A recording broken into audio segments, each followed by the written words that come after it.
To give us more perspective in terms of what, of course, is happening at this moment, we're being joined by the Director of Eurasia Democracy Initiative, Mr. Peter Zalmiev. He's joining us from Kiev. Now, Mr. Zalmiev, today marks 2 years since the Russian invasion of Ukraine began. We are seeing that several European leaders are making a beeline to come forth and say that they, of course, support Ukraine in this extremely difficult time in Ukraine's war effort.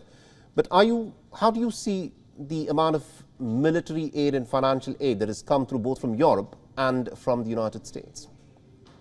Indeed, this aid has been halting. The deliveries of these aid has been halting. And in fact, Ukraine's largely failed counteroffensive is actually a result of the Western indecision regarding the tempo, the speed at which the weapons were delivered, and also its quality and its quantity. The fact remains that Western leaders are still afraid of some sort of escalation of the war that is happening in Ukraine. I mean, it's hard for me to imagine, short of a nuclear war, what that escalation would mean. Russia has indeed thrown everything it has into this war effort. It has ratcheted up tremendously its production of weaponry. It's entered into alliances with Iran and North Korea, whilst Europe is only now waking up to the very real possibility of, if Putin wins in Ukraine, of a continued aggression elsewhere, the war spilling over into countries, into NATO countries. That would include the Baltic states and even Poland. Mm-hmm.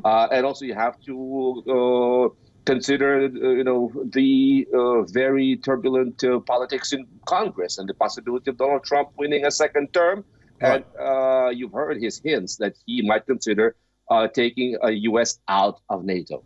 I think it's interesting that you talk about what is happening at this moment within American domestic politics, because the military aid for Ukraine by the Americans has been held up because of internal domestic contradictions between the Democrats and the Republicans. Is there a sense of betrayal that is set in amongst the Ukrainians who are fighting against the Russians, that the West is not doing enough in this war?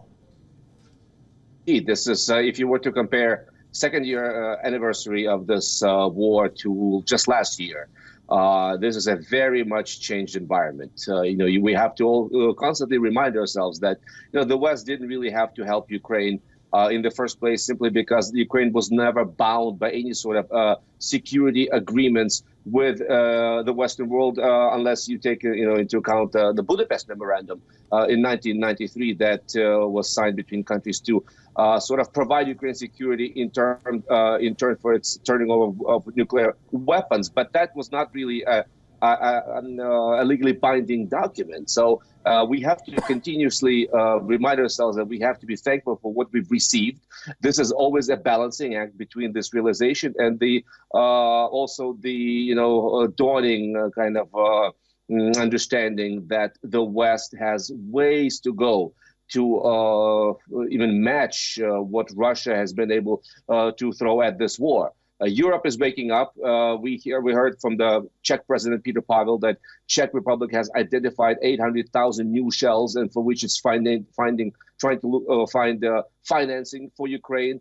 Germany is slowly but very surely transforming itself and its military-industrial complex. But when it comes to Washington, yes, we did expect that if Trump came to power, there would be troubles. But for Trump to be able to block any decision-making on our issue this early in the game, 8 months before the elections, and obviously that outcome is not predetermined, that came as a very nasty surprise. We're hoping that once Congress is back from recess, what we're seeing on the battlefield, and you mentioned the capture of Avdiivka, the death of Putin's main opposition